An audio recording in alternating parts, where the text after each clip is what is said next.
ओम नमः सिद्धेभ्य। ओम नमः सिद्धेभ्य। ओम नमः सिद्धेभ्य। ओम शुद्धात्मने नमः। नमो अरिहन्तारं। नमो सिद्धाणं। नमो आयरीयाणं। नमो उवझायाणं। नमो लोये सवसाहुणम्। सिद्धम सुद्धम परमीय जिनेन्द्रवरनेमि चन्दमकलङ्कम् गुणरयणभूषणुदयं जीवस्वपरुवरं मोक्षम्। ગુણસ્થાન વિવેચન શાસ્ત્રનું નામ છે, પુસ્તકનું નામ છે. એમાં આપણે પારિભાષિક શબ્દો જોઈ રહ્યા છે. એમાં કર્મના 10 જે અવસ્થાઓ છે, પેલું છે બંધ, પછી સત્તા, પછી ઉદય, ઉદીર્ણા, ઉત્કર્ષણ, અપકર્ષણ, સંક્રમણ, ઉપશાંત, નિધતિ અને નિકાચના. એમાં આપણે 8 સુધી પહોંચ્યા હતા, ઉપશાંત સુધી પહોંચ્યા હતા. પછી ઉપશાંત પછી ઉપશમનું પ્રકરણ ચાલી રહ્યું છે. ઉપશાંત તો આપણે જોયું. હવે આપણે ઉપશમ સમજવાની કોશિશ કરી રહ્યા હતા.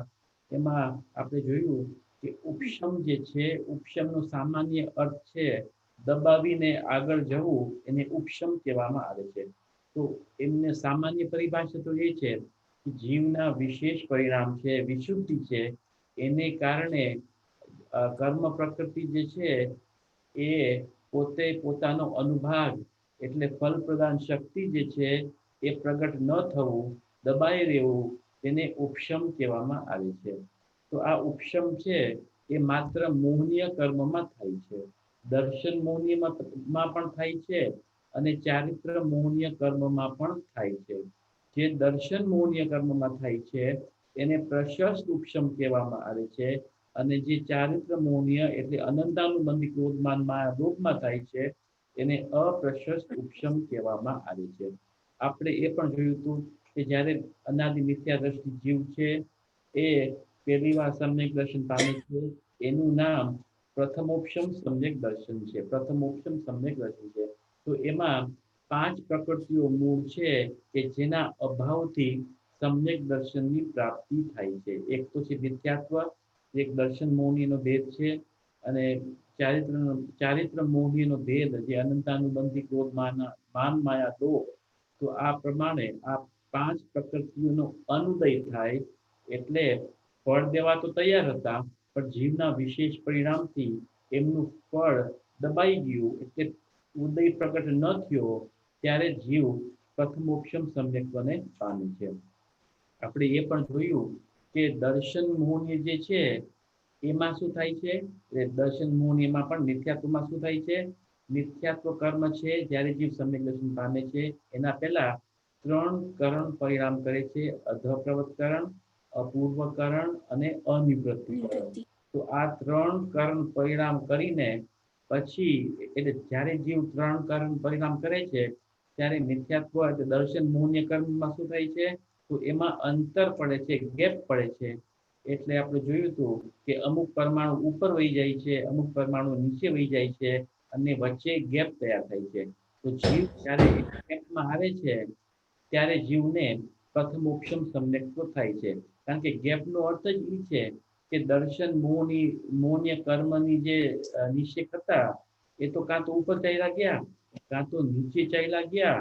એટલે ગેપમાં એકે દર્શન મોહની પ્રકૃતિ છે જ નહીં, તો ઉદય ન આવે. તો એને શું કહેવામાં આવે છે, એને પ્રશસ્ત ઉપશમ કહેવામાં આવે છે. તો જ્યારે પણ આ ગેપ તૈયાર થઈને કામ ચાલે છે તો એને પ્રશસ્ત ઉપશમ કહેવામાં આવે છે. આપણે એટલું તો જોયું હતું. પછી જે અનંતાનુબંધીમાં ઉપશમ થાય છે એ સમજવાની કોશિશ આપણે કરી રહ્યા હતા. તો અનંતાનુબંધી ક્રોધમાન માયાલોભ છે એનું જે ઉપશમ થાય છે એ અંતરકરણ રૂપ ઉપશમ નથી થતું, પણ કેવી રીતે થાય છે, તો સદ અવસ્થા રૂપ ઉપશમ થાય છે. કાં તો એમને અપ્રશસ્ત ઉપશમ કયો, કાં તો એને સદ અવસ્થા રૂપ ઉપશમ કયો, બંને એક જ વાત છે. તો એ જુદા પ્રકારનું ઉપશમ થાય છે.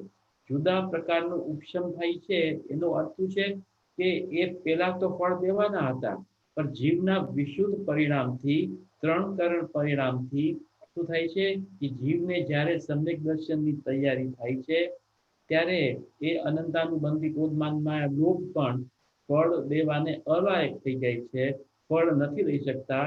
એનું નામ અહીં અપ્રશસ્ત ઉપશમ કહેવામાં આવે છે. આટલી વાત સમજમાં આવી? હા તો બોલો. હા હા. હા Okay. આગળ તો આમ આપણે દ્રષ્ટાંત લઈએ. એમ માની લ્યો કે 20 સમયો છે, 20 સમયો છે, બરાબર? 20 સમયો છે. પેલા જે 6 સમય છે એ જે ત્રણ કરણરૂપ પરિણામ છે. જેમ કે ત્રણ કરણ પરિણામ શું હોય? જેમ કે સમ્યક દર્શન પહેલા 5 લબ્ધિ પૂર્વક સમ્યક દર્શન પ્રાપ્ત હોય છે. તો પેલું છે પેલી લબ્ધિ કઈ છે? પેલી લબ્ધિ કઈ છે? લબ્ધિ, યોગક્ષમ લબ્ધિ, વિશુદ્ધિ લબ્ધિ, દેશના લબ્ધિ, પ્રયોગ લબ્ધિ. બહુ સરસ. અને છેલ્લી કરણ લબ્ધિ. કરણ લબ્ધિ. તો આ કરણ લબ્ધિ જે છે જ્યારે આ ત્રણ કરણ પરિણામ થાય. કરણ લબ્ધિ એટલે નામ ત્યાં છે ને કરણ, કરણ એટલે પરિણામ. તો આ કરણ લબ્ધિમાં આ ત્રણ કરણ પરિણામ થાય છે કે જે કરણ લબ્ધિમાં પહોંચે છે એ જીવને નિયમથી સમ્યક દર્શન થાય જ છે. એટલે જેને આ ત્રણ કરણ પરિણામ થાય છે એટલે એ સમ્યક દર્શન લેવાનો જ છે એમ. એટલે આપણે જોયું, જો આપણે હવે શું સમજવાની કોશિશ કરીએ છીએ તો અનંતાનુબંધીનો ઉપશમ કેવી રીતે થાય છે એ જોવાની કોશિશ કરીએ છીએ. તો આપણે માની રહ્યા છીએ દ્રષ્ટાંતમાં કે 20 સમયો છે. અનંતાનુબંધે જે 20 સમયો છે તો પેલાથી 6 સમય સુધી ત્રણ કરણ પરિણામ જીવ કરે છે. તો પેલું છે અધપ્રવત કરણ. એ માની લ્યો કે ફર્સ્ટ સમય ને સેકન્ડ સમય અધપ્રવત કરણ પરિણામ છે. થર્ડ સમય અને ચોથો સમય અપૂર્વ કરણ પરિણામ છે. પછી પાંચમો સમય અને છઠ્ઠો સમય અનિવૃત્તિ કરણ પરિણામ છે. તો છઠ્ઠા સુધી તો પહોંચ્યો, બરાબર? છઠ્ઠા સુધી તો પહોંચ્યો. હવે સાતમો જે સમય જે છે, સાતમો જે નિષેક છે, ત્યાં જ અનંતાનુબંધી ક્રોધમાન માયા લોભ પડ્યો છે. કાં તો અનંતાનુબંધી ક્રોધ હોય, માન હોય, ત્યાં પડ્યા છે, નિષેક પડ્યા છે ત્યાં. તો જીવ સાતમામાં પહોંચે તો અનંતાનુબંધીનો ઉદય આવે, એને સમ્યક દર્શન ન થાય. પણ સાતમામાં દર્શન મોહની ગેપ તો તૈયાર થઈ ગઈ છે. એ તો પેલા જ થઈ ગઈ છે, ગેપ તૈયાર થઈ ગઈ છે. પણ સાતમામાં હજી તો જીવ આવ્યો નથી, છઠ્ઠામાં જ છે. અને સાતમામાં એટલે એક નિષેક ઉપર ત્યાં જ અનંતાનુબંધી ના નિષેકો પડ્યા છે, પરમાણુ પડ્યા છે. અને એ તૈયાર જ છે કે હું રસ આપું અને મિથ્યાત્વને બગાડી નાખું. તો જ્યારે હજી તો જીવ જ્યારે છઠ્ઠામાં છે ત્યારે સાતમામાં શું થાય છે પ્રોસેસ? તો સાતમામાં જે અનંતાનુબંધી હતા ને એ અપ્રત્યાખ્યાના વર્ણરૂપ કન્વર્ટ થઈ જાય છે. જ્યારે જીવ છઠ્ઠામાં છે ત્યારે ઉપર સાતમામાં શું થાય છે? જે અનંતાનુબંધી છે એ અપ્રત્યાખ્યાના વર્ણમાં કન્વર્ટ થઈ જાય છે. પછી જીવ જ્યારે છઠ્ઠામાંથી સાતમામાં પહોંચે છે તો ત્યારે દર્શન મોહનીય પણ નથી ઉદય અને અનંતાનુબંધીનો પણ ઉદય નથી. કારણ કે એ અનંતાનુબંધી હતા એ અપ્રત્યાખ્યાના વર્ણમાં કન્વર્ટ થઈ ગયા. એટલે શેનો ઉદય આવે છે ત્યાં? તો અપ્રત્યાખ્યાન વર્ણ કર્મનો ઉદય આવે છે. આને અપ્રશસ્ત ઉપશમ કહેવામાં આવે છે. અહીંયા સંક્રમણ થઈ ગયું. સંક્રમણ થઈ ગયું. તો એવી જ રીતે સાતમામાંથી આઠમામાં જાય છે. આઠમામાં પણ અનંતાનુબંધી પડ્યા હોય છે. તો જીવ જ્યારે સાતમામાં હોય છે ત્યારે આઠમાની પોઝિશન શું છે? ત્યાં જે અનંતાનુબંધી પરમાણુ પડ્યા છે એ પણ બધા ટર્ન થઈને અપ્રત્યાખ્યાના વર્ણ આદિ રૂપે થઈ જાય છે. એવી જ રીતે નવમામાં, દસમામાં એવી રીતે. એટલે અનંતાનુબંધી જેટલા કાળ સુધી જીવને સમ્યક દર્શન છે તેટલા કાળ સુધી શું નથી? અનંતાનુબંધીનો પણ ઉદય નથી અને દર્શન મોહનીયનો મિથ્યાત્વ પ્રકૃતિનો પણ ઉદય નથી. એટલે ત્યારે જીવ સમ્યક દ્રષ્ટિ થઈ જાય છે. જીવ જ્યારે સમ્યક દ્રષ્ટિ થઈ જાય છે ત્યારે શું થાય છે? એમને અતિન્દ્રિય સુખ પ્રાપ્ત થાય છે, અતિન્દ્રિય આહલાદ થાય છે, એને ભવ ભ્રમણનો નાશ થાય છે અને એનો મેક્સિમમ ટાઈમ હવે રહ્યો અર્ધ પૂતગલ પરાવર્તનનો, એનો સંસારનો કિનારો આવી ગયો અને એમને જે પેલા કોઈની સુખ ભોગવવામાં નથી આવ્યું એવું સુખ ભોગવવામાં આવે છે. બીજી એક વિશેષતા છે કે એમ આપણે 20 સમય જોયા હતા ને, એમ મને કે નંબર 18 માં પણ અનંતાનુબંધી કર્મ પરમાણુ પડ્યા છે. એ પણ જમ્પ કરી અને નીચે આવી જાય, સાતમામાં આવી જાય તો પણ જીવનો સમ્યક દર્શન બગડી જાય, એમ પણ થાય ને. એટલે થઈ શકે, પોસિબલ છે. પણ જીવના વિશુદ્ધ પરિણામથી એ પરિણામને લોક જે અનંતાનુબંધી જે નંબર 18 માં પડ્યા છે, ઉપરમાં બધે પડ્યા છે, તે ત્યાં ને ત્યાં દબાવી રાખે છે, તેમને ત્યાં લોક કરી દે છે. એટલે એ નીચે નથી આવતા, એટલે સમ્યક્ત્વ ત્યારે બગાડી નથી નાખતા.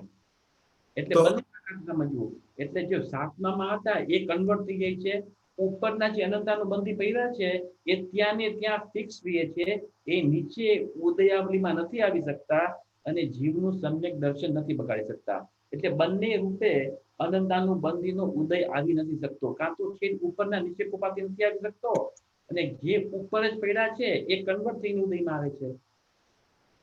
હા, બોલો ચંદ્રકાંતભાઈ. એટલે Sheetal, looking at this situation, તો જે ત્રણ આ અધિકરણ જે છે, that's the main driving force really. હા કારણ કે જો હા that itself is making the અનંતાનુબંધી feel suppressed. બરાબર છે.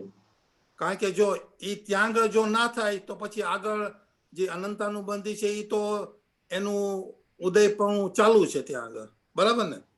હા, એટલે આ ત્રણ કર્મ પરિણામથી પેલા તો દર્શન મોહનીમાં ગેપ થાય છે તૈયાર, બરાબર છે. હા અને જે અનંતાનુબંધી પણ એટલે જે જીવના પરિણામ વિશેષ છે ને, એમાં એટલી શક્તિ છે કે અનંતાનુબંધીનો કોઈ પણ પરમાણુ તે વખતે ઉદયમાં નથી આવી શકતો. ઉપર નેક્સ્ટ ઉદયમાં હોય એ કન્વર્ટ થઈ જાય છે. કે ઉપરમાં જે પડ્યા છે ને 11માં છે, 12માં છે, એ બધા ત્યાં ને ત્યાં જ રહે છે, એ નીચે નથી આવી શકતા અને સમ્યક્ત્વને બગાડી નથી શકતા. એટલે જીવ સમ્યક દ્રષ્ટિ બની રહે છે. હા હા બરાબર. એટલે તમે પેલા છઠ્ઠામાં હતા, હવે તમને સમ્યક દર્શન થયું, તો આનંદ આવ્યો કે ના આવ્યો? હા તો બોલો, હા તો બોલો. ગુલાબ જાંબુ જેવો આનંદ આવ્યો. બહુ સરસ આનંદ આવ્યો. એ જ વાસ્તવ રીતે સુપ્રભાત છે. સુપ્રભાત એને જ કહેવામાં આવે છે. એટલે બધાને happy new year, happy new year to everyone. સુપ્રભાત. જે કાર્ય કરવાનું હતું એ આજે તમે બધાએ કરી લીધું. બધાને બહુ બહુ ધન્યવાદ. કાલે ગુલાબ જાંબુ ખવડાવીશ. હવે રાત્રિ થઈ ગઈ છે, હવે ન ખવાય. કીધું કાલે કાલે સમ્યક દર્શનની મોર છાપ છે. હા, મોર છાપ છે, બરાબર છે. એટલે પણ એને ગુલાબ જાંબુ સાથે કમ્પેર ના કારણ કે થાય, એનો ઈ આનંદ એનો જુદો એનો છે. એનો આનંદ જ જુદો હોય. એ ઘી જેવો આનંદ હોય. ઘી આપણે હા. ખાઈને આપણે ગીતે describe પણ ન ન કહેવાય. ઘીનો આપણે આનંદ, એનો આનંદ એનો જુદો રસ છે. ઘટ કરે ને કરીએ. એના જે- જેવું સોગાની જે- જે કીધું તો જે પણ એનો સ્વાદ ચાખે ને એ જાણે આનંદ એનો. હા, બરાબર છે. ચાખી લીધો ને? જે જાણે જે માણે ઈ જાણે. હા, બરાબર છે. વચનાતીત છે. ખાલી ઈશારા કરી શકીએ આપણે કે આવું છે, આવું છે, આવું છે, ઈશારા કરી શકીએ. વાસ્તવમાં તો જે ભોગવે એ જ ભોગવે એવું છે. કે એટલે આપણે અહીં શું જોઈ રહ્યા છે, સમીસાર વાંચશું તો જીવના પરિણામની ઉપર જે ફોકસ છે, અહીં શેના પર ફોકસ છે, તો કર્મમાં કેવી હાલત થાય છે એના ઉપર ફોકસ છે. તો બંને જાણવાની જરૂર છે. જેને સમ્યક દર્શન પામવું છે એના પરિણામ કેવા હોવા જોઈએ એ જાણવાની જરૂર છે, અને કર્મમાં શું ઉથલ પાથલ થાય છે એ પણ જાણવાની જરૂર છે. તો સમ્યક દર્શનની પ્રાપ્તિ થશે. બરાબર? તો આપણે જો આ વાંચી લઈએ ખાલી અપ્રશસ્ત ઉપશમ ફરીથી. પ્રશ્ન છે 23. અપ્રશસ્ત ઉપશમ અથવા સદ અવસ્થારૂપ ઉપશમ કોને કહે છે? અપ્રશસ્ત ઉપશમનું બીજું નામ સદ અવસ્થારૂપ ઉપશમ પણ છે. વર્તમાન સમયને છોડીને, એટલે નંબર 6, એટલે વર્તમાન એટલે જ્યારે વાંચી પહેલા, વર્તમાન સમયને છોડીને આગામી કાળમાં ઉદયમાં આવવા વાળા કર્મોનું સત્તામાં પડી રહેવું, તેને સદવસ્થારૂપ ઉપશમ અથવા અપ્રશસ્ત ઉપશમ કહે છે. એટલે અનંતાનુબંધીના પરમાણુ ઉદયમાં ન આવવા એને સદવસ્થા રૂપ ઉપશમ કાં તો અપ્રશસ્ત ઉપશમ કહેવામાં આવે છે. આગળ, ઉદયનો અભાવ જ અપ્રશસ્ત ઉપશમ છે. એટલે અનંતાનુબંધીનો ઉદયનો અભાવ છે એને અપ્રશસ્ત ઉપશમ કહેવામાં આવે છે. આગળ, અનંતાનુબંધીનો અપ્રશસ્ત ઉપશમ જ હોય છે. એટલે એમને પ્રશસ્ત ઉપશમ નથી હોતો, એમનો અપ્રશસ્ત ઉપશમ જ હોય છે. એટલે બંને જે દર્શનમોની પ્રક્રિયા આપણે જુદી જોઈ હતી ને અનંતાનુબંધીની પ્રક્રિયા ઉપશમ પણ જુદી જોઈ હતી. એમાં ગેપ છે, એમાં ગેપ નથી. એવી રીતે તો જેમ સર્વઘાતી પ્રકૃતિઓનો, ખરેખર તો અહીં જો આ શબ્દ જે છે ને પ્રકૃતિઓનો, સર્વઘાતી પ્રકૃતિ નો શબ્દ હોવો જોઈએ, પણ સર્વઘાતી સ્પર્ધક શબ્દ હોવો જોઈએ. હમણાં ડિટેલમાં નહીં સમજાવું કેમ ને વાય કે વોટેવર, ખાલી એટલું સમજી લ્યો. એટલે આમ તો સર્વઘાતી સ્પર્ધકોનો ક્ષોક્ષમ દશામાં થવા વાળો સદ અવસ્થારૂપ ઉપશમ. શું કહેવા માંગે છે કે અમુક પ્રકૃતિઓ હોય છે, અમુક સ્પર્ધકો હોય છે, એ સર્વઘાતી સ્પર્ધકો હોય છે. સર્વઘાતી એટલે જે દ્રષ્ટાંત આપીશ તો સમજાશે. જેમ કે મતિ જ્ઞાન છે, બરાબર? મતિ જ્ઞાન છે અને સામે કર્મ છે, મતિ જ્ઞાના વરણ કર્મ છે, બરાબર? તો મતિ જ્ઞાના વરણ કર્મ છે એમાં સ્પર્ધકો સર્વઘાતી સ્પર્ધક પણ છે અને દેશઘાતી સ્પર્ધક પણ છે. ફરીથી આપણે દ્રષ્ટાંત લઈએ છીએ મતિ જ્ઞાના વરણ કર્મ. મતિ જ્ઞાના વરણ કર્મ શું કરે છે? તો મતિ જ્ઞાનને પ્રગટ થવા નથી દેતું, એને મતિ જ્ઞાના વરણ કર્મ કહેવામાં આવે છે. એમાં સર્વઘાતી પણ સ્પર્ધક છે અને એટલે અમુક કર્મ પરમાણુ એવા છે કે સર્વઘાતી છે, એટલે પૂરેપૂરું મતિ જ્ઞાનનો નાશ કરી નાખે એવા સ્પર્ધકો પણ છે. અને બીજા સ્પર્ધક એવા છે જે કેવા છે, જે દેશઘાતી રૂપ સ્પર્ધક છે. એટલે પૂરેપૂરું તો મતિ જ્ઞાનને ન નાશ કરે, પણ અમુક પર્સેન્ટેજ જ નાશ કરશે અને બીજો ભાગ ખુલ્લો રહેવા દેશે. એને શું કહેવામાં આવે છે? એને દેશઘાતી સ્પર્ધક કહેવામાં આવે છે. તો જ્યારે જીવ હર સમયે જીવને અમુક જ્ઞાન તો ઉઘાડ હોય ને હોય, એવું કોઈથી બનશે કે સર્વઘાતી સ્પર્ધક આ મતિ જ્ઞાના વરણનો સર્વઘાતી સ્પર્ધકનો ઉદય આવશે, એવું કોઈથી બને કે ન બને? ન બને. ન બને. બને તો શું થાય? અજીવ બની જાય. જીવ જડ થઈ જાય. ઉદ્ગલ થઈ જાય, અજીવ થઈ જાય, જ્ઞાન રહિત થઈ જાય, જે ત્રણ કાળમાં ન થાય. કારણ કે સૌથી ઓછામાં ઓછું જ્ઞાન હોય છે જે નિબોધ લબ્ધ અપર્યાપ્ત જીવને હોય છે, એમનું જ્ઞાન પણ એટલું તો મિનિમમ ઉઘાડું રે. તો એને એટલે શું કહેવા માંગુ છું કે જેમ કે માની લ્યો કે આપણે છઠ્ઠા સમય ઉપર છે ને સાતમા સમય ઉપર મતિ જ્ઞાનાવરણ કર્મનું સર્વઘાતી સ્પર્ધક ત્યાં પડ્યો છે, બરાબર? તો આપણે તો હજી છઠ્ઠામાં છીએ, તો સાતમામાં શું થાય છે? તો સર્વઘાતી જે સ્પર્ધક છે ને મતિ જ્ઞાનાવરણનો, એ દેશઘાતી રૂપ કન્વર્ટ થાય છે. દેશઘાતી રૂપ કન્વર્ટ થાય છે. એટલે આપણે જ્યારે છઠ્ઠામાંથી સાતમામાં પહોંચીએ છીએ તો શેનો ઉદય આવશે? તો દેશઘાતી સ્પર્ધકનો ઉદય આવશે અને જીવનું અમુક જ્ઞાનનો ઉઘાડ તો કાયમ ચાલુ જ રહેશે. તો એ દ્રષ્ટાંત અહીં આપવાની કોશિશ કરે છે કે ક્ષયોક્ષમમાં આમ થાય છે, કારણ કે જે મતિ જ્ઞાન છે એ ક્ષયોક્ષમિક જ્ઞાન છે. એવી રીતે આ વાત સમજમાં આવી કે નહીં? હા. બહુ સરસ. આગળ નેક્સ્ટ પોઈન્ટ, જે કર્મ ત્રણ કરણો વગર જ સત્તામાં સ્વયં દબાયેલા રહે તેને અપ્રશસ્ત ઉપશમ કહે છે. એટલે કે આજે દર્શનાવરણ કર્મ જે છે એના માટે ત્રણ કર્મ પરિણામની જરૂર છે, પણ જે અનંતાનુબંધીમાં ઉપશમ થાય છે ને એમાં ત્રણ કરણ પરિણામની જરૂરિયાત નથી, પણ સ્વયં પોતે પોતાની મેળે જ થાય છે.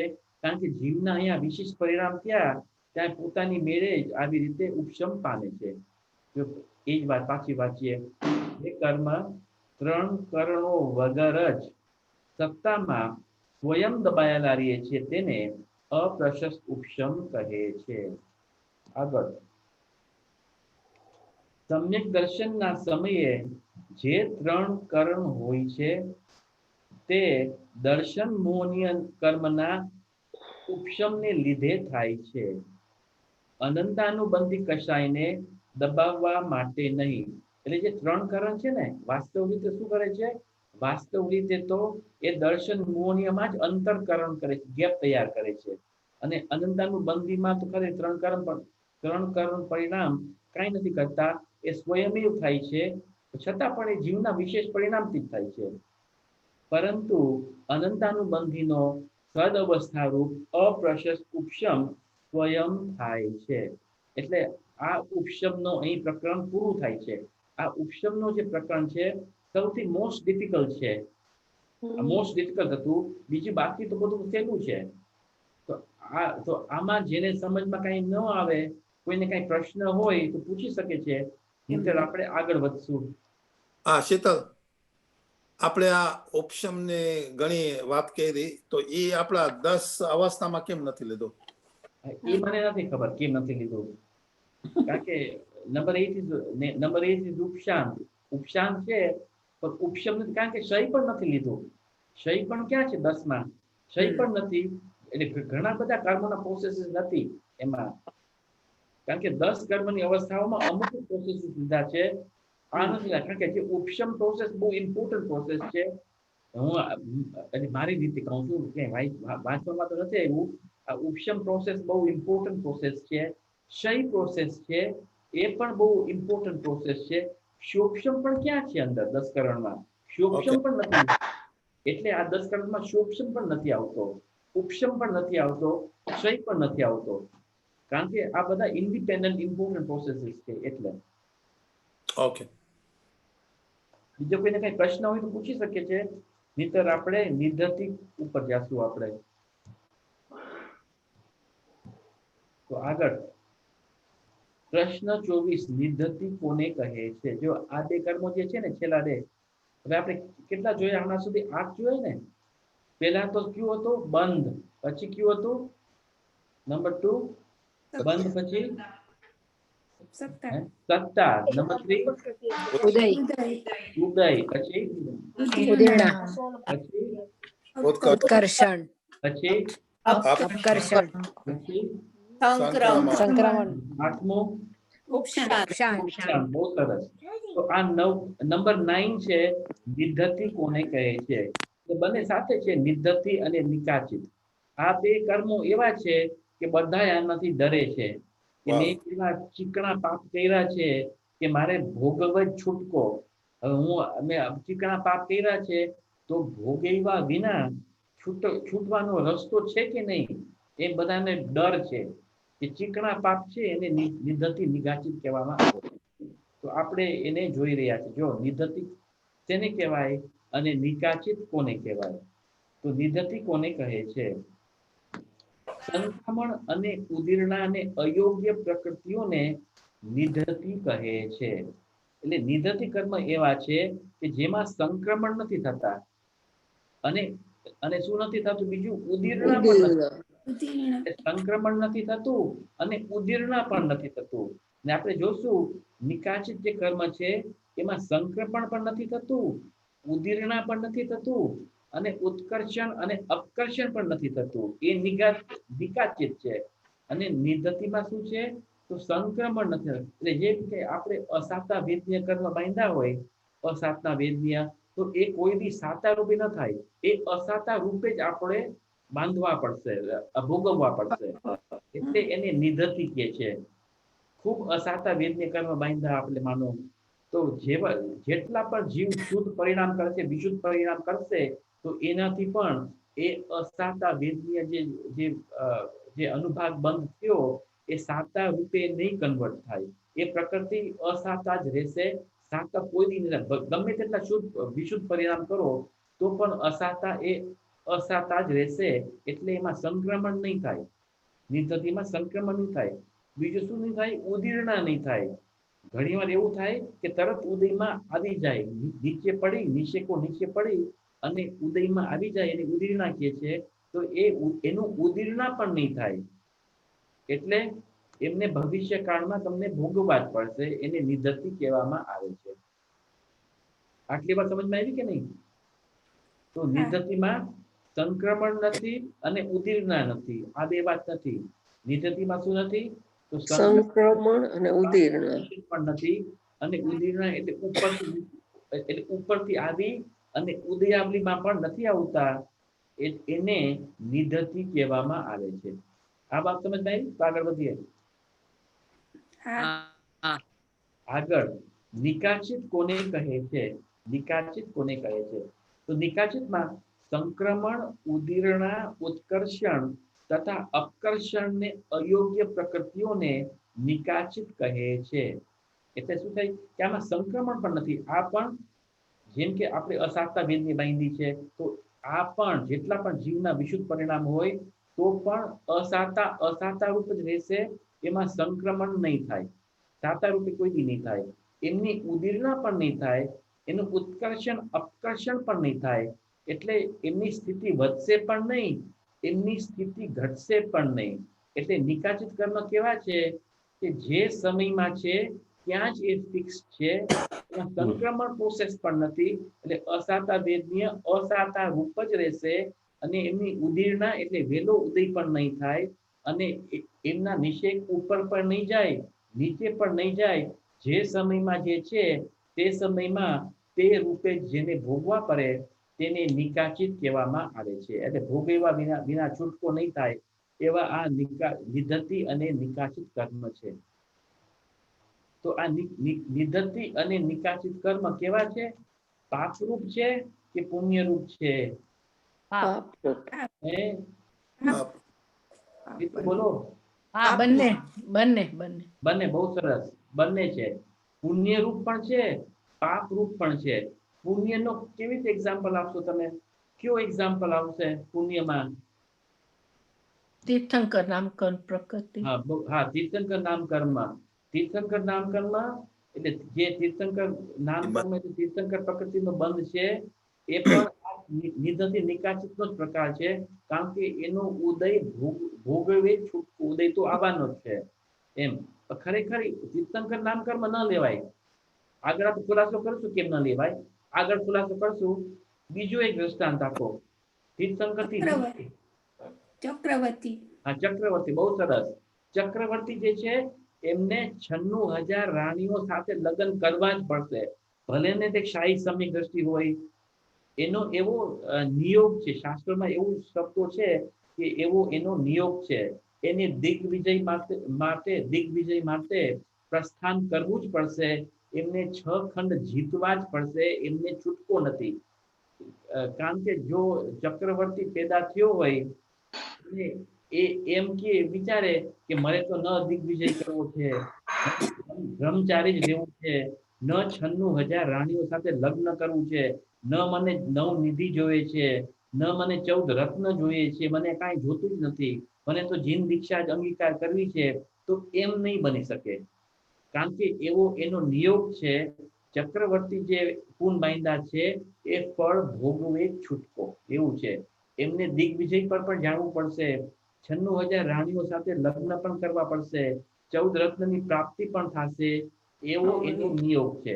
તો જે શરાકા પુરુષો હોય છે, 9 નારાયણ છે, 9 પ્રતિનારાયણ છે, બલભદ્ર છે, એમનો આવો નિયોગ છે કે જેવા પુણ્ય માંદા છે એ પ્રમાણે એમને ફળ ભોગવવું જ પડશે. ફળ ભોગવશે ને ફળ એ નિજરા પામશે ત્યારે જ એ મુનિ દીક્ષા ધારણ કરી શકશે. આ એવી રીતે છે. તો આ નિધતિ નિકાચિત છે. તેનું સ્વરૂપ આવું છે કે પુણ્ય પ્રકૃતિમાં પણ જોવામાં આવે છે અને પાપ પ્રકૃતિમાં પણ જોવામાં આવે છે. બોલો ચંદ્રકાંતભાઈ. સો શીતલ, આમાં નિધતિ ને નિકાચિતમાં એમાં ફ્લેક્સિબિલિટી નથી રિયલી, બીકોઝ જે બંધ થયો છે ત્યાં આગળ એ ભોગવવું જ પડે. બરાબર ને? બરાબર છે. એટલે આપણે જે ગેપ ફોર્મ કરવાની વાત છે અથવા સમ્યક દર્શનની વાત છે એમાં પછી કેવી રીતના લેવાનું? એટલે પૂર્ણ પ્રકૃતિ બાંધી હોય, પાપ પ્રકૃતિ બાંધી હોય એ તો ભવિષ્ય ફળ આપવાનું છે ને. ભવિષ્ય ફળ આપવાનું છે. જેમ કે ભરત ચક્રવર્તી હતા. જ્યારે ચક્રવર્તી નતા થયા ત્યારે પણ એ સમ્યક દ્રષ્ટિ જતા ને. ઓકે. સમ્યક દ્રષ્ટિ જતા છતાં પણ સમ્યક દ્રષ્ટિ હોવા છતાં પણ તેમની સત્તામાં એવા પુણ્ય પ્રકૃતિઓ પડ્યા હતા કે એમને ચક્રવર્તી પણ ભોગવે છૂટકો, અચ્છા, ઓકે ઓકે ઓકે. એવી રીતે. એટલે એને નિરૂપ કહેવામાં આવે છે. એમને આટલા લગ્ન તો કરવા જ પડશે, 6 ખંડને જીતવા જ પડશે, એવી રીતે. સાહિક સમય દ્રષ્ટિ હતા. ઓકે, સો એ પુણ્યનો પ્રકાર છે ને કે એની સાથે એને હા. ઈ બંધ એને સાથે લેવું જ પડશે એમ. હા, બરાબર છે. આ એવું જ છે. તો એને નિધ્ધતિ નિકાચિત કહેવામાં આવે છે. એનો એક છૂટવાનો ઉપાય છે, વન ઉપાય છે છૂટવાનો, જે જો નીચે ખુલાસો કરે છે. જો શું કહે છે. શીતલ, હા, બોલો. હમણાં તે બધી આપી પુણ્ય પ્રકૃતિ છે, પાપ હા. પ્રકૃતિ કઈ આવશે? પુણ્ય પ્રકૃતિ એટલે કે ચક્રવર્તીની ખાસ એવી વિશેષ પ્રકૃતિનું નામ નથી. જેમ કે તીર્થંકરનું નામ છે ને, તીર્થંકર પ્રકૃતિ, એવી રીતે ચક્રવર્તી પ્રકૃતિ કોઈ છે નહીં જુદી રાતની, પણ એવી જ વિશેષ પુણ્ય એવા બાંધે છે કે જેના ફળમાં એ ચક્રવર્તી થાય છે. તો શાસ્ત્રોમાં એનો જુદા મળે છે. કહેવામાં આવ્યું. એવી પણ રીતે પાપમાં કયું આવે એક્ઝામ્પલ? પાપમાં તો એ માનો કે તમે અસાતા વિધિને કર્મ બાંધ્યું. માની લ્યો કે તમે 100 માણસોને મારી નાખ્યા, પાપથી મારી નાખ્યા, એટલે તમને અસાતા વેદનીનો બંધ થયો. પછી તમારે આયુષ્ય છોડ્યું અને પાછા તમે તિર્યંશમાં ગયા. તો તિર્યંશમાં ગયા પછી મનુષ્યમાં ગયા, કે પછી એમનું ફળ ત્યાં આવ્યું મનુષ્યમાં. તો તમે ગરીબાઈ થઈ, તમને ખૂબ પ્રતિકૂળતાઓ થઈ, તમને ખૂબ મારપીટ થઈ, તમે જેટલા પણ વિશુદ્ધ પરિણામ ન કરો છતાં પણ એ કર્મ તમારી છૂટવાના નથી. એને પાપ પ્રકૃતિ કહે. એવી રીતે એક સીતાજીનું છે. ચક્રવર્તીને પિતાજી છે, પાર્શ્વનાથ ભગવાનનું છે. પાર્શ્વનાથ ભગવાનને પણ ઉપસર્ગ આવ્યો હતો. તો એની પાસે નિકાચિત મહાવીર ભગવાન હતા. 3 ભગવાનને ઉપસર્ગ આવ્યો હતો. એટલે આ પંચમ કાળનો પ્રભાવ છે. આમ તો ખરેખર તો તીર્થંકરોને ઉપસર્ગ ન હોય, પણ આ 24માં 3 તીર્થંકરોને ઉપસર્ગ આવ્યો. એક સુપાર્શ્વનાથ, એક પાર્શ્વનાથ અને મહાવીર સ્વામી ઉપસર્ગ આવ્યો હતો. એમને નિધ્ધતિ નિકાચિત કર્મના કારણે ઉપસર્ગ આવ્યો હતો. જો એનો છૂટવાનો ઉપાય એ તો મુનિરાજો હતા શીતલ, ત્યારે આ મુનિરાજ છે. બરાબર છે. શંકરને ઉપસર્ગ થાય જ નહીં. હા, બરાબર છે. જો કોઈને એકદમ સહેલો ઉપાય, આ બધા કર્મો તમને નાશ કરવા હોય ને, આ નિધ્ધતિ નિકાચિત નાશ કરવા હોય, એકદમ સહેલો ઉપાય બતાડું. જો આગળ જ છે. તો આ ત્રણે આનો મતલબ એમ થયો કે નિકાચિત જે કર્મ છે એ સાતા વેદની કયો કે અસાતા વેદની કયો, બેયમાં લાગુ પડે છે. બંનેમાં લાગુ પડે છે. એમ જ છે. આ તો સાતા વેદન્ય અસાતા વેદન્ય તો આપણે ખાલી ના, કારણ કે શરૂઆતમાં તે દાખલો ફક્ત અસાતા વેદની નો આપ્યો ને, હા, એટલે હું કઉ છું કે અસાતા વેદની માત્રામાં નહીં, પણ બંનેમાં લાગુ પડે છે એમ. બંનેમાં લાગુ પડે છે. બરાબર છે. ચિત્તક, બોલો. it's the stickiest karma. સ્ટીકીએસ્ટ કર્મ, બરાબર છે. પણ એમને પણ ખંખેરી નાખી શકાશે આપણે. એ આગળ જોશું આપણે. બોલો ચંદ્રકાંતભાઈ, પ્રશ્ન છે કઈ? હા, આ મને ઘણી વાર વિચાર આવે કે આપણે શ્રીમદજીની આપણે લાઈફ લે તો હા. એમ at a very young age છેલ્લે પોતે દેહ વિલય પામ્યા ત્યારે એને ડિસન્ટ્રી હતી, રાઈટ એટ ધી એન્ડ. હા, ઈ આપણે આમાં પોતે તો એટલું બધું તપ કરતા હતા, તો ઈ નિધ્ધતિ ઈ અવસ્થા લેવી પડશે એમાં, અથવા નિકાચિત, કે એ શિફ્ટ ના કરી શક્યા? એટલે આપણે ન કહી શકીએ, ચોક્કસ તો ન કહી શકીએ, અનુમાન કરી શકીએ. ઓકે, અનુમાન કરી શકીએ કે હોય કદાચ, પણ ન પણ હોય. ઓકે. એવું જરૂરી નથી કે હોવું જોઈએ. ત્યારે આપણે કેવા કર્મો બાંધ્યા છે, અનાદિથી રખડીએ છીએ, ને કર્મની સ્થિતિ કેટલી મોટી હોય છે. તો એમ પણ બને ને કે વિશુદ્ધાથી માની લ્યો કે 100% માની લ્યો કે તમારા પાસે તમારા જેટલા પાપના પરમાણુ છે, કર્મ પરમાણુ છે, એમાંથી તમે 50% કાપી નાખ્યા વિશુદ્ધિથી, પણ 50% હજી બચી ગયા. એમ પણ બને ને, નિધ્ધતિ નિકાચિત નતા. એમ પણ બની શકે. એટલે એનો ફિક્સ આન્સર ન કહી શકીએ. કાં તો કોઈ નિમિત્ત જ્ઞાની હોય, કાં તો અવધિ જ્ઞાની મુનિરાજ હોય, કાં તો મનપરી મુનિરાજ હોય, એ જાણી શકે, આપણે ન જાણી શકીએ. ઓકે. આપણે સમાધિ મરણમાં આપણે જોયું હતું ને કે આ મુનિ સમાધિ મરણ લે હા, એને શારીરિક રીતે એને ઘણી કષ્ટ હોય પણ એ હા, આત્મામાં સ્થિર થઈને એ કષ્ટને નિકાચિત જે કર્મ છે એને હા. ટાળી શકે છે. ના, એ વાત જુદી થઈ, એ વાત જુદી થઈ. જેમ કે મુનિરાજને ઉપસર્ગ આવે છે, પાંડવોને ઉપસર્ગ આવ્યો હતો, પછી ઓલા અ, ગજસુકુમારને ઉપસર્ગ આવ્યો હતો, બરાબર છે. ઉપસર્ગ આવ્યો હતો એ પણ તમે નિધનથી નિકાચિત કરી શકો છો. કર્મનો ઉદય તો હતો, પણ ઉદયમાં જોડાવું કે ન જોડાવું ત્યાં તે વાત છે. એટલે કર્મનો ઉદય તો આવ્યો હતો, પણ જીવ ત્યાં જોડાતો નથી, પણ નિજ શુદ્ધાત્મામાં લીન થાય છે, એટલે એમને દુઃખ ત્યાં નથી થતું. પણ ફળ તો આવ્યું નથી નિકાચિતનું એમ. આગળ જો આ ત્રણેય એટલે ઉપશાંત દ્રવ્ય કર્મ, નિધતિ અને નિકાચિત કર્મ. આપણે જોયું કે ઉપશાંત કોને કહેવાય કે કે જ્યારે કર્મ બાંધાય છે તો અમુક કાળ સુધી તો સત્તામાં જ રહે છે, એનું ઉદય નથી આવતો, એનું ઉપશાંત. ને નિધતિ અને નિકાચિત કર્મ પ્રકારના એટલે આ ત્રણેય પ્રકારના કરણ દ્રવ્ય અપૂર્વ કરણ ગોસ્થાન સુધી જોવામાં આવે છે. કારણ કે અનિવૃત્તિકરણ ગોસ્થાનમાં પ્રવેશ કરવાના પ્રથમ સમયમાં જ બધા કર્મોના ત્રણેય કરણ યુગપદ વિચ્છિન્ન અર્થાત નષ્ટ થઈ જાય છે. એનો રેફરન્સ છે કર્મકાંડ ગાથા 450 ને જય દવલામાં. એટલે શું કહેવા માંગે છે કે આ જે નિધતિ નિકાચિત કર્મ છે ક્યાં ગુણસ્થાન સુધી ટકે છે, તો નવમા. આ ગુણસ્થાનના અંત સુધી જ આ ત્રણેયની સ્થિતિ હોય છે. અને જીવ જ્યારે નવમા ગુણસ્થાનના પ્રથમ સમયમાં પહોંચે છે ત્યારે નિધતિ પણ ઢીલા થઈ જાય છે, નિકાચિત પણ ઢીલા થઈ જાય છે. એમ ઉપશાંત દ્રવ્ય પણ નથી રહેતું. એટલે બધા કર્મો ત્યાં ઢીલા થઈ જાય છે અને બને ફળ ભોગવ્યા વિના પણ ખરી શકવાની યોગ્ય ત્યાં પ્રગટ થઈ જાય છે.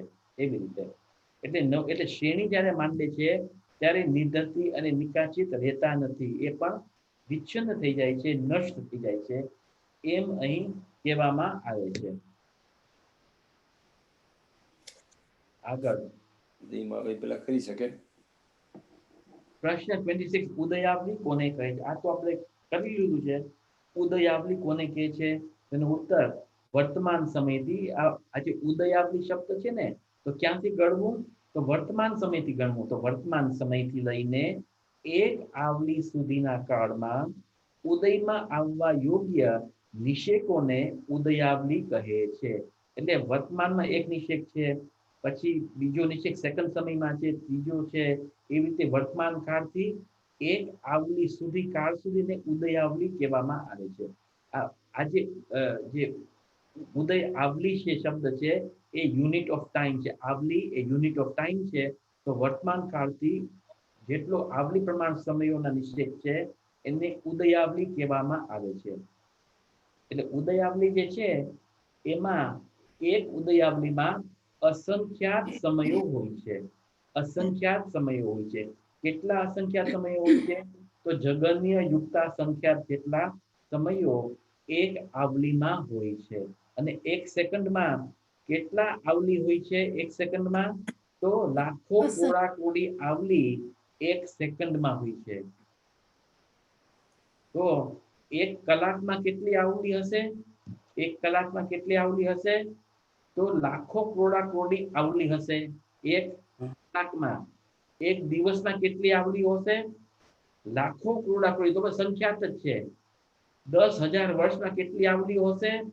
એ પણ સંખ્યાત આવલી, પણ બહુ મોટી. એટલે લાખો કરોડા કોડી આવલીઓ એક વર્ષમાં 10,000 વર્ષમાં હશે, કરોડ વર્ષમાં હશે, સંખ્યાત આવલી જ હશે.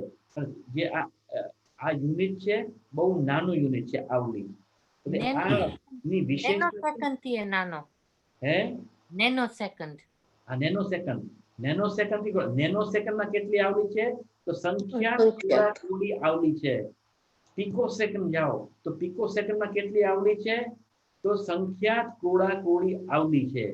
એટલો નાનો સમય છે. એટલે આ નો શું વિશેષતા છે એ આગળ આપણે ખુલાસો કરશું, અહીં નહીં કરીએ. એટલે આ મહત્વપૂર્ણ શું છે, આ ઉદય આવલીની વિશેષતા શું છે એ આગળ આપણે જોઈશું. અહીંયા ડેફિનેશન ખાલી સમજો કે ઉદય આવલી કોને કહે છે. આગળ પ્રશ્ન 27 નિષેક કોને કહે છે? આ પણ આપણે જોયું હતું. એક સમયમાં ઉદયમાં આવવા વાળા કર્મ પરમાણુના સમૂહને નિષેક કહે છે. એટલે આપણે જે વર્તમાન જે છે એ નંબર 1 સમય છે. તો 1 માં જેટલા કર્મ પરમાણુ ઉદયમાં આવે છે એ પ્રથમ નિષેક છે. પછી નંબર 2 માં કર્મ પરમાણુ પણ તૈયાર છે કરવા માટે, એટલે બીજો નિષેક કહેવાય છે. ત્રીજા સમયમાં પણ કર્મ પરમાણુ તૈયાર છે, જે ત્રીજા સમયમાં ઉદયમાં આવવાના છે, એને ત્રીજો નિષેક કહેવાય છે. એવી રીતે તો એને નિષેક કહેવામાં આવે છે. આગળ આ તો સહેલું છે ને. હમ. ક્ષય, હવે ક્ષય. લેવલ્સ ને હે નિષેક એટલે લેવલ્સ. લેવલ એટલે ફર્સ્ટ સમય આપણે જોયું હતું, લાઈન જોઈ હતી, હોરિઝોન્ટલ લાઈન જોઈ હતી. ફર્સ્ટ સમય, બીજો સમય, એટલે આટલા કર્મ 100 માની લો કે 100 કર્મ પરમાણુ ફર્સ્ટ સમયમાં વર્તમાનમાં ઉદયમાં છે. પછી બીજા 100 પરમાણુ સેકન્ડ સમયમાં ઉદયમાં આવવાના છે. ત્રીજા 100 પરમાણુ ત્રીજા સમયમાં આવવાના છે. તો આને નિષેક રચના કહેવામાં આવે છે.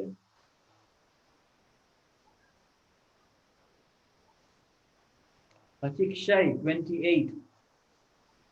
ક્ષય કોને કહે છે? તો ઉત્તર, ક્ષય ને ઉપશમમાં શું ફેર છે? ઉપશમમાં ખાલી દબાવવાનું છે. ક્ષયમાં એટલે સત્તામાંથી જેનો નાશ છે એને ક્ષય કહેવામાં આવે છે. જેમ કે ગ્લાસમાં મેલું પાણી છે, તો મેલું પાણી નીચે બેસી જાય છે, એને ઉપશમ કહેવામાં આવે છે. અને એ જ મેલું પાણીને તમે કાઢીને ફેંકી દો અને શુદ્ધ પાણી લઈ જાય છે, તો તેને ક્ષય કહેવામાં આવે છે. તો આ ઉપશમ અને ક્ષયમાં આટલો ફેર છે. ઉપશમનો અર્થ શું છે? કે કર્મો સત્તામાં તો છે જ, ખાલી દબાઈ ગયા છે.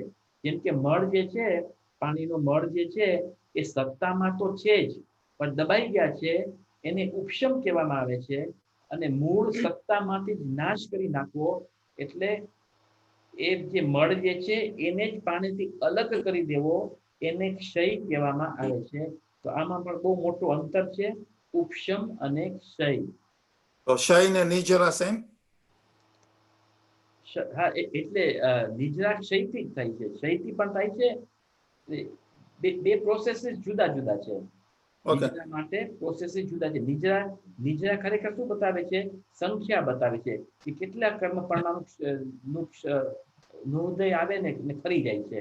નિજરા માટે ખરેખર શું બતાવે છે? જે માની લો કે પ્રથમ નિષેકમાં 100 પરમાણુ છે, હર સમય 100 ઉદયમાં આવે છે, બરાબર? પહેલા સમયમાં 100 છે, બીજા સમયમાં 100 છે, ત્રીજા સમયમાં 100 છે. પણ શું થાય છે કે નિજરા થાય છે ત્યારે બીજા સમયમાં માની લો કે 1000 પરમાણુ કરે છે. પહેલા 100 જ કરતા હતા, તો હવે 1000 પરમાણુ કરે છે. અને એની ઇન્ટેન્સિટી પણ ઓછી થઈ જાય છે અને 1000 પરમાણુ કરે છે. પછી ઉપર જાશો તો 2000 પરમાણુ કરે છે, પછી 4000 પરમાણુ કરે છે.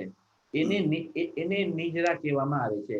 એટલે વધુ પ્રમાણમાં કર્મનું કરવું એને નિજરા કહેવામાં આવે છે. નિજરાના જે બે ભેદ છે, સકામ ને અકામ નિજરા, હા બરાબર છે? તો એમાં સકામ નિજરા જે છે હા એ જ ખાલી નિજરા છે ને. અકામ નિજરા તો ખરેખર નિજરા નથી, કારણ કે નવું બંધ એનાથી થાય છે. અકામ નિજરા તો બધા સંસારી જીવોને છે, અભવ્ય જીવોને પણ અકામ નિજરા તો થતી જ હોય છે. પણ જે સમ્યક દર્શનાથી વિશુદ્ધતાથી જે નિજરા થાય એને સકામ નિજરા કહેવામાં આવે છે. સાચી વાત છે. આપણો ટાઈમ પણ પૂરો થઈ ગયો છે, તો આ ક્ષયનું પાછું આપણે નેક્સ્ટ વેનસડે થી લેશું. તો કોઈને પ્રશ્ન ન હોય તો પૂર્ણાવૃત્તિ કરીએ. શીતલ, બોલો. આપણે ઉપશમમાં જે કર્મ દબાય છે, દબાવવાનો ટાઈમ કેટલો ટાઈમ સુધી દબાયેલા રહીએ? એની જુદો જુદો ટાઈમ ડિપેન્ડ, તમે કેટલો પુરુષાર્થ કરો છો એના ઉપર છે, પુરુષાર્થ ઉપર છે. જેમ કે તીવ્ર પુરુષાર્થ હશે તો વધારે સમય સુધી દબાશે, અને ઓછો પુરુષાર્થ હશે તો તરત ઉદયમાં પણ આવશે. જેમ કે ઉપશમ સમ્યક્ત્વ છે, તો હમણાં તો વર્તમાનમાં ઉપશમ સમ્યક્ત્વ છે, અને સમ્યક દર્શન તમે ધારી રાખશો સૂક્ષ્મ થઈ જશે તો મિથ્યાત્વ કર્મ તો દબાયેલું જ રહેશે, એ કોઈ ઉદયમાં નહીં આવે. પણ ઉપશમ સમ્યક્તોથી જીવ જ્યારે મિથ્યા દ્રષ્ટિ થઈ જશે તો મિથ્યાત્વ કર્મનો પાછો ઉદય આવી જશે, એ દબાયેલો નહીં રહે. એવી રીતે ડિપેન્ડ્સ એમ. Thank you. હા, ચાલો બીજા કોઈને પ્રશ્ન ન હોય તો આપણે પૂર્ણાવતી કરીએ. આમ તો સમ્યક દર્શન ની અંદર તો ઉપસમ સમ્યક દર્શન જે થાય છે હા, એ તો અંતર્મુહૂર્ત જ રહીએ છે, પછી તો ક્ષયોપશમમાં કન્વર્ટ થાય છે ને. એની બે ગતિ છે, કાં તો ક્ષયોપશમ થાય કાં તો મિથ્યાત્વમાં આવી જાય. બે ગતિ. કોઈ પણ થાય તો રીએ તો હા, ક્ષયોપશમમાં કન્વર્ટ થઈને ક્ષયોપશમ જ થાય, બરાબર છે. એટલે ઉપશમમાંથી કોઈ જંગ કરીને ક્ષયમાં ન જઈ શકે. હા ઉપશમમાંથી નિયમથી ક્ષયોપશમ જ થશે, પછી ક્ષયોપતમથી ક્ષાયિક થશે. જંપ મારીને ક્ષાયિક ન થઈ શકે. એવું વસ્તુનું સ્વરૂપ છે. તો આ જે છે એ મૂળ આગમોમાંથી છે, જે મૂળ જે સિદ્ધાંત ગ્રંથો છે, ભગવાનની વાણી છે, એમ તમે સમજો કે આ ભગવાનની વાણી જ છે, ભગવાનનો ઉપદેશ જ છે. તમે વિદેશ ક્ષેત્રમાં જાશો સિમંદર ભગવાન પાસે, આદિ પાસે, તો તમને આ જ ઉપદેશ મળવાનો છે. ગુરુદેવ શ્રી તીર્થંકર જ્યારે થશે સમોસણમાં એમની દિવ્ય ધ્વનિ છૂટશે ત્યારે ત્યાં પણ ચારે અનુયોગ આવશે. એમાં માત્ર ભવ્યાનુયોગ જ નહીં આવે, કર્ણાનુયોગ પણ આવશે, પ્રથમાનુયોગ પણ આવશે, ચરણાનુયોગ પણ આવશે. એમ. ચાલો, બહુ સરસ સુપ્રભાત કર્યો. તો હવે એવું સુપ્રભાત નથી, શુભ રાત્રિ આવી ગઈ. સુપ્રભાત ની ક્યાં વાત કરી હતી? આજે થયો ને, શરૂઆત થઈ હતી ને આજે સુપ્રભાતની. સુપ્રભાત થાય પછી કાયમ રીએ. આ કાયમ રહે, કાયમ રહે, અક્ષય અનંત કાળ સુધી એમને એમ રહે. આપણે સિદ્ધોની કોટીમાં બેસી જઈએ અને સાધના એવી કરીએ તો આજને મંગલ શરૂઆત કરી આવડશે. બરાબર ને? એની ભાવના કરીએ. બહુ સરસ છે. હા, ચાલો હવે પૂર્ણાવતી કરીએ. નિજ નિજ નિધિ નિજ ને બતાય.